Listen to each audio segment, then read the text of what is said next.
Et bonjour Amic Nissart, ouais ce soir je te débriefe donc le match entre Nice-Caen, l'ADER à l'Alliance Riviera pour la saison 2017-2018, voilà, hein.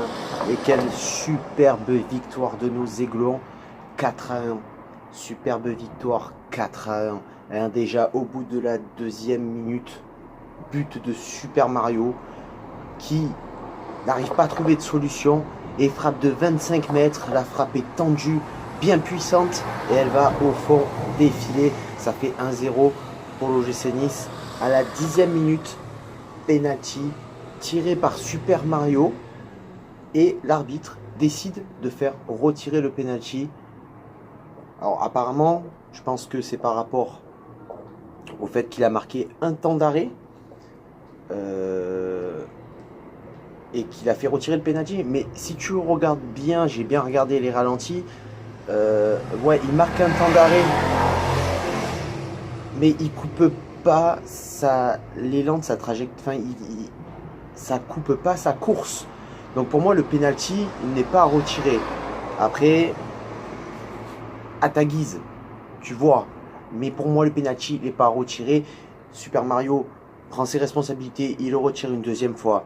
Même endroit, puissant, et ça fait 2-0 pour l'OGC Nice. Et pourtant, dans ce début de premier quart d'heure de première mi-temps, les Canets quand même maîtrisent un petit peu mieux le match, je trouve. Ils attaquent, mais pour autant, sans enflammer le match, sans apporter un réel danger devant la cage de Benitez.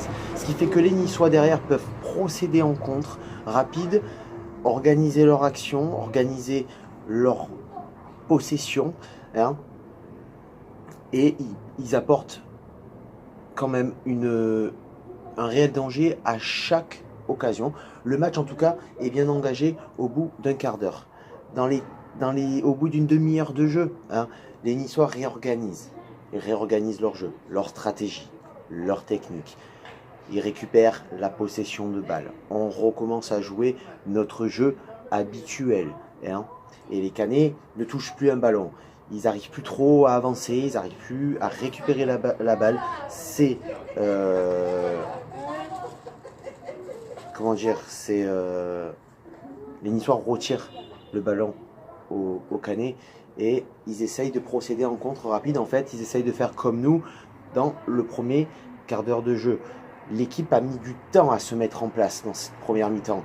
Hein, elle a mis beaucoup de temps à se mettre en place, mais malgré tout, quand tu mènes 2-0 après 10 minutes de jeu, tu peux te permettre de prendre le temps de jouer et de jouer tranquille. En fait, les Niçois jouent vraiment tranquille, ils ne se pressent pas, mais les actions sont fluides. Tu vois, ils arrivent à créer quand même des occasions et l'équipe de Caen, en plus de ça, n'est pas au complet dans ce match. Il y a des absents. Ils ne sont pas arrivés à Nice avec les meilleures options pour ce match. Hein. À la 35e minute, au départ de l'action, une série de dribbles magnifiques de Saint-Maximin avec des dédoublements, des doubles contacts. Et il est à l'origine, à la fin de l'action, où Saint-Maximin qui crochette sur une passe magnifique de Super Mario Balotelli. Passe magnifique, frappe de Saint-Maximin après son crochet, à bout portant. Ça fait 3-0, le gardien ne peut rien faire. On assure le match. On fait au fur et à mesure des minutes avec des actions plus fluides, plus rapides.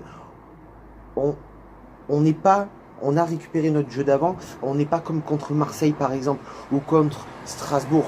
Quand en plus fait beaucoup de fautes, ils essayent de casser le rythme, mais ils sont vraiment dans l'incapacité de créer des occasions, de créer le jeu et de se montrer bien plus puissant que les Niçois. En deuxième mi-temps, j'attends bien évidemment la même chose qu'en première mi-temps. En deuxième mi-temps, les Canets se reprennent. Ils réattaquent, ils sont là, ils sont présents. Mais le problème, c'est que tu pars avec un handicap 3-0 en début de deuxième mi-temps. Le retard était de trop, même en réagissant très rapidement et en changeant leur tactique de jeu, le match il était quasi plié. À la mi-temps, tu pouvais rien faire. Et nous derrière, les Niçois, on construit le jeu tranquillement. On force vraiment pas dans cette deuxième mi-temps. On a le match. Le match il est fait, le match il est plié. Il n'y a pas grand chose à faire.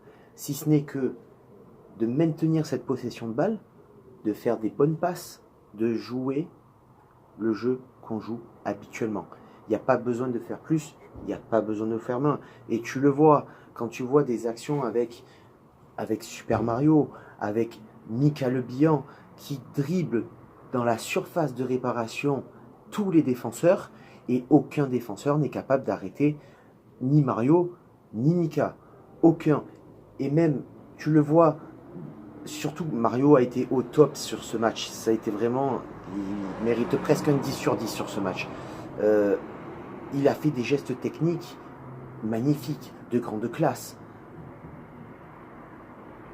Toute l'équipe a joué tranquillement. Après, comme à l'image de toute la saison, il y a eu un relâchement et on se prend un but à la 76e minute. On se prend un but où la défense est complètement passive et on était dans notre moment de relâchement où, ça y est, le match il était plié, 76e minute. En plus de ça, à la 72e, Série qui met un but sur une balle en profondeur, il a juste à mettre une pichenette et ça faisait 4-0 à ce moment-là pour les GC Nice.